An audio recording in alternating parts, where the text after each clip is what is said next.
जय श्री ओम नमः सिद्धेभ्यः।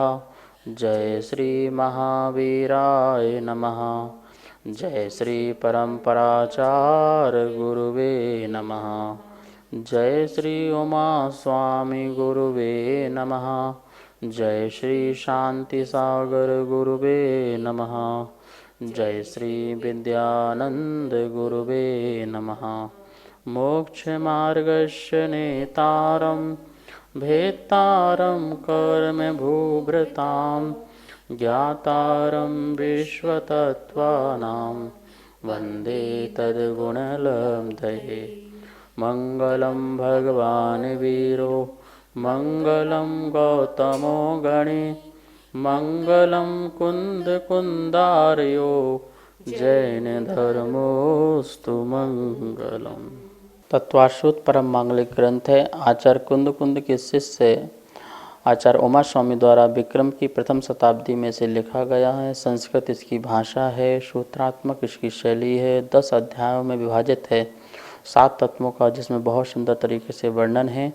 हम सभी लोग तीसरा अध्याय पढ़ रहे थे और तीसरे अध्याय में हमने देखा 3 लोक में अधोलोक की व्यवस्था। अधोलोक में 7 प्रकार की जो पृथ्वियाँ, रत्न, शर्करा, बालुका, पंख, धूम, तम और महातम, इस प्रकार से 7 प्रकार की पृथ्वियाँ पड़ी।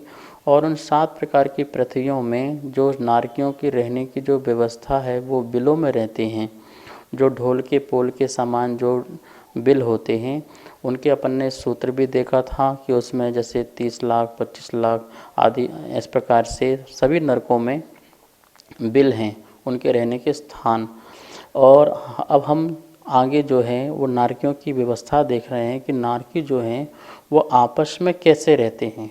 जैसे आप अपने घर में रहते हो तो आप अपने घर में कैसे रहते हो, परिवार में कैसे रहते हो, समाज में कैसे रहते हो, तो नारकियों की भी अपनी रहने की व्यवस्था होगी तो वह कैसे रहते हैं। तो आइए आज अपन सूत्र नंबर 4 पढ़ेंगे। एक बार हम बोलेंगे, दोबारा सभी लोग आप लोग। परस्परो दीरित दुःखः परस्परो दीरित दुःखः। इस प्रकार अपन ने सूत्र का उच्चारण किया। अब इस सूत्र को अपन बोर्ड के माध्यम से भी देखते हैं। तृतीय अध्याय का सूत्र नंबर 4 है। यहाँ देखिए ध्यान से, परस्परो दीरित दुःखः, खा में विसर्ग है, दुःखः बहुवचन में है। परस्परो दीरित दुःखः, संधि तोड़ेंगे, परस्पर प्लस उदीरित, परस्पर प्लस उदीरित। परस्पर मतलब होता है कि आपस में एक दूसरे से, उदीरित उत्पन्न किए गए। उदीरित मतलब क्या है, उत्पन्न किए गए। परस्पर में एक दूसरे से उत्पन्न किए गए क्या, दुख होते हैं। नरक में नारकी लोग आपस में क्या करते हैं, एक दूसरे के लिए दुख उत्पन्न करते हैं, ठीक है ना। एक दूसरे से लड़ते हैं, झगड़ते हैं, काटते हैं, मारते हैं और वो कर्कश कठोर वचन आदि बोलते हैं। वो ना स्वयं चैन से बैठ सकते हैं और ना किसी दूसरे को बैठने देते हैं। इस प्रकार से वो परस्पर में एक दूसरे के साथ दुखी ही बने रहते हैं। किसी भी चीज़ को लेकर के, किसी भी बात को लेकर के आपस में वहाँ पर दुख ही उत्पन्न करने के कारण सोचते रहते हैं और ऐसा कार्य करते रहते हैं। नारकियों में असंख्यात नारकी जीव हैं और देखिए क्या होता है, आपस में सिर्फ लड़ना झगड़ना ही होता है। एक दूसरे को मार काट में लगे रहते हैं, बिल्कुल भी शांति से नहीं बैठते हैं। एक समय भी ऐसा खाली नहीं रहता है कि जिस समय वो शांति से बैठ सकें, लेट सकें, सो सकें आदि अनेक ये कार्य नहीं करते हैं। वो कैसे कैसे एक दूसरे का उपाय करते हैं कि इसका मैं नुकसान पहुंचाऊं, इसका मैं घात करूं, इसको मैं मार डालूं। इस प्रकार की अशुभ लेश्याएँ होती हैं वहाँ पर।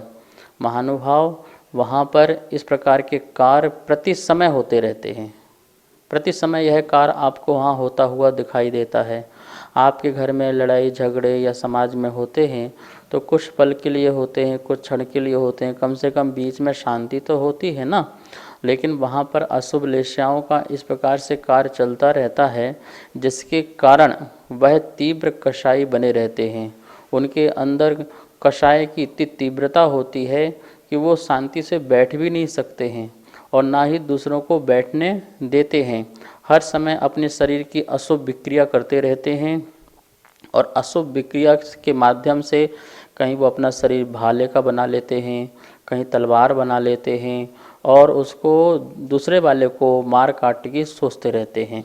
तो जहाँ सोचिए कि हर पल जिस व्यक्ति का चिंतन ऐसा चल रहा हो और कार्य भी ऐसा चल रहा हो, तो वहाँ पे उस जीव के कितने संक्लेश परिणाम होंगे, कितना दुखी जीव होगा। तो हमें ऐसे भी कार्य नहीं करना है कि महानुभाव हम ऐसे नरकों में जाएं और जहाँ पर जाकर के हमें भी इस प्रकार के कष्ट प्राप्त हों। हमें मनुष्य पर्याय मिली हुई है, हमें संयम के साथ जीवन जीना चाहिए। और जो जीव, कौन जीव वहाँ पर ऐसा जाता है, आपको ये भी सोचना चाहिए। जो मनुष्य पर्याय में, मनुष्य अवस्था में क्या करते हैं, एक दूसरे को लड़ाते हैं, झगड़ाते हैं, भिड़ाते हैं, एक दूसरे की बुराइयां करते हैं, निंदा करते हैं, या फिर ऐसे जानवरों को लड़ा करके खेल खेलते हैं, उनमें आनंद मनाते हैं।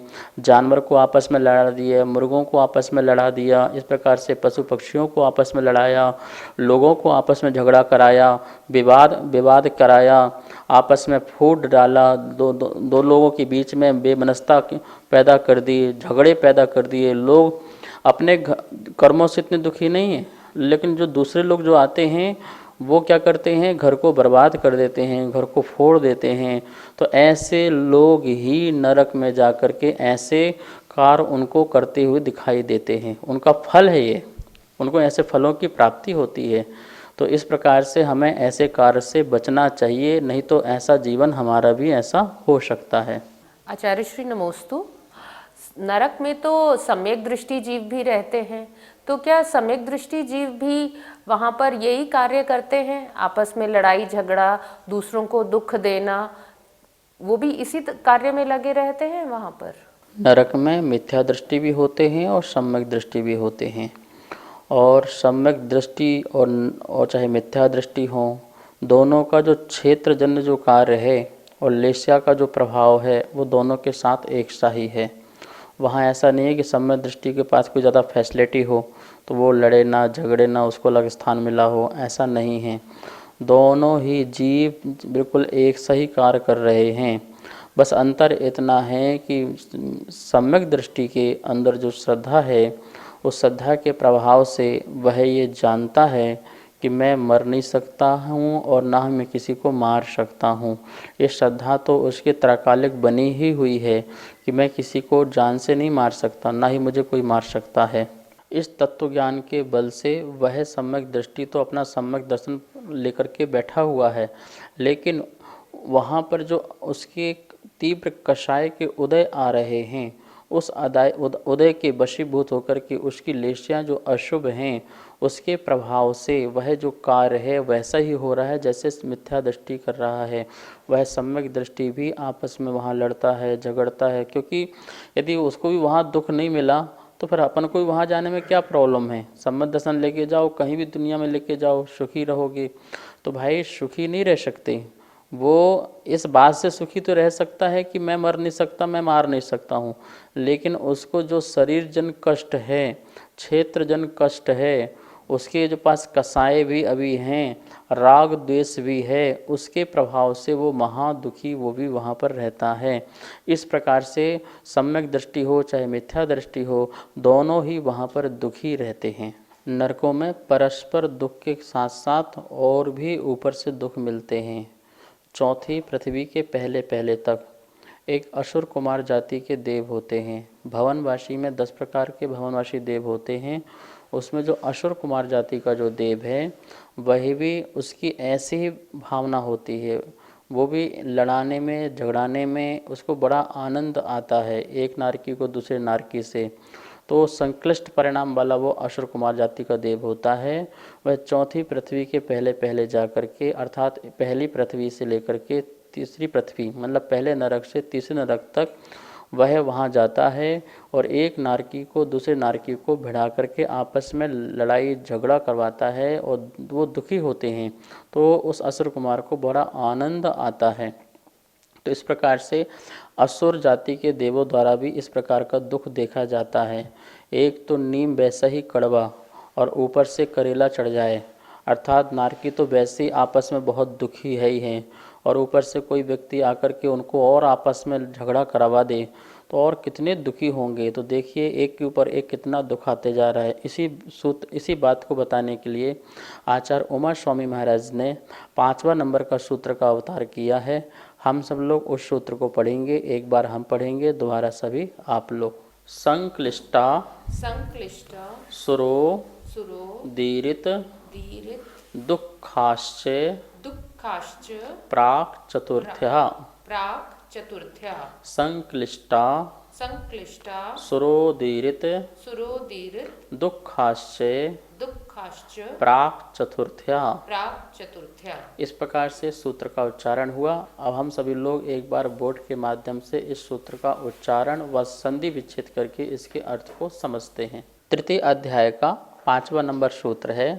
देखिए ध्यान से बोर्ड में, संक्लिष्टा, यहाँ तक पढ़ना है, संक्लिष्टा सुरो दीरित दुःखाश्च, चातक दुःखाश्च प्राक् चतुर्थ्यः चतुर्थ्यः संक्लिष्टा सुरो दीरित दुःखाश्च प्राक् चतुर्थ्यः। इस प्रकार से इसका उच्चारण हुआ। अब देखिए संधि तोड़ते हैं। संक्लिष्ट ये लिखा है प्लस असुर प्लस उदीरित, उदीरित ये संधि हुई है, प्लस दुःखा संधि निकलेगी, विसर्ग का सा का विसर्ग हो जाएगा, दुःखा प्लस चा।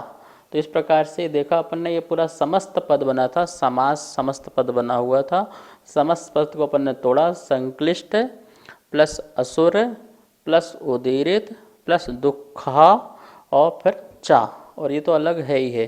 तो अब देखिए इस सूत्र का अपन ने इस प्रकार से तोड़ के देखा।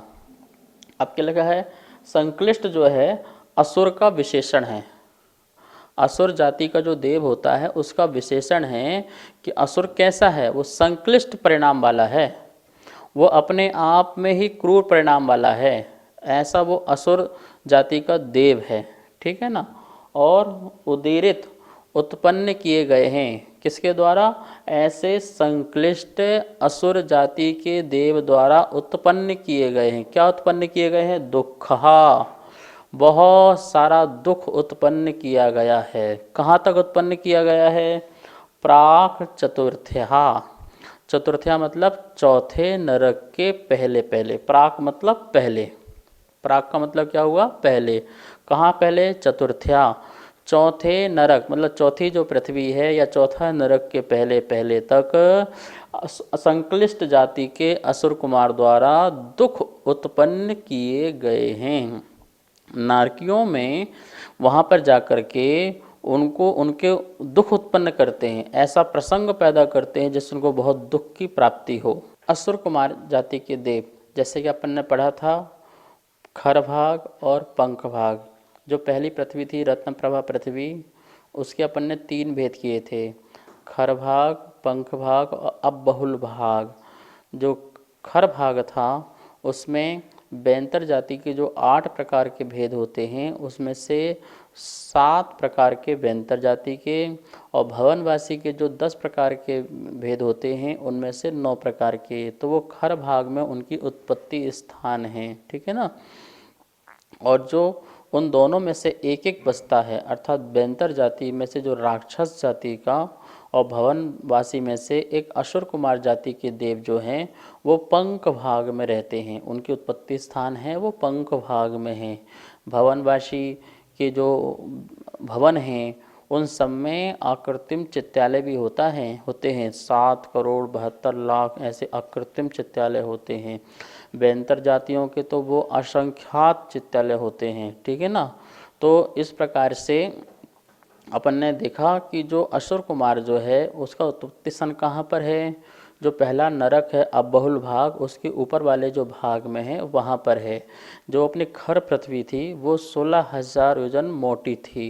1,000 योजन ऊपर चित्रा पृथ्वी के पास और 1,000 उसके नीचे वाले में। बीच में जो 14,000 था वहाँ पे खर भाग में इस प्रकार 7 प्रकार के और 9 प्रकार के बैंतर और भवनवासी आदि रहते थे। और जो पंख भाग है उसमें राक्षस और असुर कुमार जाति के देव, और उसमें से जो असुर कुमार जाति का देव है वो संक्लिष्ट परिणाम वाला है और बहुत ही क्रूर परिणाम वाला है। उसे लड़ने झगड़ने कराने में बड़ा आनंद आता है। दो व्यक्ति लड़ें तो उसको उसमें आनंद आता है। ध्यान रखना, वहाँ पर ऐसे ही व्यक्ति पहुँचते हैं जैसे मनुष्य गति में भी, जिसको दो को लड़ाने में झगड़ाने में बड़ा आनंद आती हो, बड़ी खुशी होती हो, वो ऐसे जीव बन जाते हैं। वहाँ संक्लिष्ट परिणाम उनके रहते हैं। और वो चौथी पृथ्वी के पहले पहले तक, मतलब पहले नरक, दूसरे नरक और तीसरे नरक में जाकर के नारकियों को आपस में भिड़वाते हैं और इस प्रकार की बातें कहेंगे कि वो नारकियों मारने को तैयार हो जाते हैं, एक दूसरे को काटने को तैयार हो जाते हैं। वो जैसे मान लो कोई दो जीव वहाँ पहुँच गए और एक ही घर के पहुँच गए हों, माँ बेटे पहुँच गए हों, तो उनको आपस में झगड़ा करा देंगे। तेरी माँ तुझे पाल नहीं रही थी और माँ तेरे को काजल नहीं लगा रही थी, वो तेरी आँख फोड़ रही थी। वो अपना ज्ञान लगाता है, उसको उल्टा ही दिखता है, उल्टा ही सबको समझ में आता है और जिसके कारण वो मारने पीटने को तैयार हो जाता है। तो इस प्रकार से असुर कुमार जाति जो संक्लिष्ट परिणाम वाले हैं उनके द्वारा भी बहुत प्रकार के दुखों को उत्पन्न कराया जाता है। इस प्रकार हमने देखा कि वहाँ पर क्षेत्रजन दुख तो है ही है, शारीरिक कष्ट तो है ही है, कर्म के उदय से वाला जो दुख तो है ही है, अशुभ लेस्या वाले परिणामों में जो उसके अंदर क्रूरता परिणाम है वो तो है ही है, लेकिन एक असुर कुमार जाति देव द्वारा भी इस प्रकार के दुख वहाँ पर प्राप्त होते हैं। आचार्य श्री नमस्तु, नारकियों के और भी दुख हैं क्या, कृपया समझाइए। आपने पूछा नारकियों के क्या दुख होते हैं, यहाँ पे देखिए स्लाइड में इसको बता रहे हैं आपको कि नारकियों के क्या दुख होते हैं। बहुत प्रकार के दुख होते हैं, जैसे कि जन्मते ही औंधे मुख से गिरना। जैसे जन्म होता है तो सीधे उल्टे गिरते हैं, मुंह के बल गिरते हैं और कितने बार उछलते हैं, और जब गिरते हैं तो वहाँ पर उसकी भूमि को स्पर्श करते ऐसा लगता है जैसे हजारों बिच्छुओं ने, लाखों बिच्छुओं ने एक साथ दंश किया हो, काटा हो। उस प्रकार का वो तीक्ष्ण वो भूमि ऐसी होती है। और वहाँ उत्पन्न होते ही वह स्वान की तरह आपस में लड़ते और झगड़ते हैं, परस्पर में निरंतर एक दूसरे को दुख देने का कार्य करते हैं। और अत्यंत नरक के बिलों की जो दुर्गंध है वो इतनी ज़्यादा होती है कि उसको सहन करना बहुत मुश्किल होता है। अत्यंत भयानक एवं अनेक प्रकार के रोगों से उनका शरीर जो होता है वो व्याप्त होता है। और वहाँ पर मारकाट, भयानक शब्द आदि अनेक प्रकार के होते हैं। सबसे बड़ी बात है वहाँ पर शीत और उष्ण की वेदना बहुत ज़्यादा है और भूख प्यास इतनी लगती है, लेकिन वहाँ पर एक कण भी भोजन नहीं मिलता है और एक बूंद भी पानी नहीं मिलता है। आप 6 डाला पढ़िए, पहली ढाल पढ़िए, पूरा ऐसा लिखा हुआ सुंदर सुंदर कि कैसे कैसे सिंधु नीरते प्यास न जाए, मतलब पूरा सागर का पानी भी पी लें तब भी प्यास नहीं बुझती है। 3 लोग का अनाज जो खाए, 3 लोग का पूरा अनाज खा ले ऐसा भूख लगती है, लेकिन एक कण की वहाँ पर प्राप्ति नहीं होती है। वो वहाँ की मिट्टी आदि इस प्रकार का भक्षण करके रहते हैं। और वहाँ पर ऐसे वृक्ष होते हैं, सैमल वृक्ष है कि आपको लगता है कि बहुत आपको गर्मी लग रही है तो आप वृक्ष के नीचे भागते हैं और वो पत्ते उसके गिरते हैं और वो ही क्या बोलते हैं कि आपके शरीर के टुकड़े टुकड़े हो जाते हैं। वो नारकी ही इस प्रकार के रूप आदि बना लेते हैं, वृक्ष आदि जो कुछ बनाना है नारकी बना लेते हैं। वैतरणी नदी भी इस प्रकार की बना लेते हैं, अपने उसमें कीड़े खून की नदी इस प्रकार से वो अपने शरीर की विक्रिया से बनाते हैं एक दूसरे को परेशान करने के लिए। तो वैतरणी नदी की वेदना और असुरों द्वारा जो देव हैं उनके द्वारा दुख देने का, भिड़ाने का।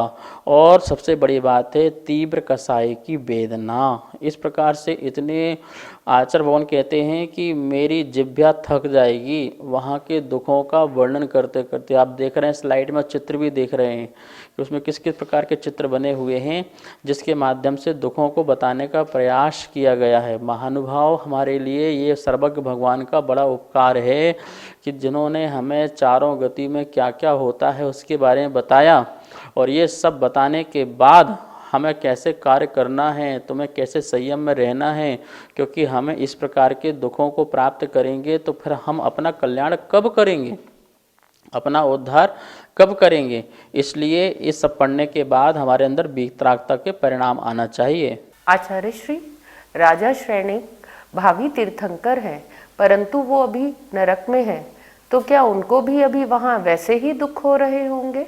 राजा श्रेणिक, सचमुच की बात यही है कि जिसको हमारा परिचय होता है उसी के प्रति चिंता होती है। वहाँ तो और भी असंख्यात नारकी हैं, पर राजा श्रेणिक की चिंता हुई कि वो दुखी है या नहीं है। ये तो बात सच है, संसार में हमें उसी का दुख लगता है जो हमारा परिचय में होता है, जो अपरिचित होता है उसका हमको दुख नहीं लगता है। कहीं ना कहीं राग दुख का कारण बन ही जाता है।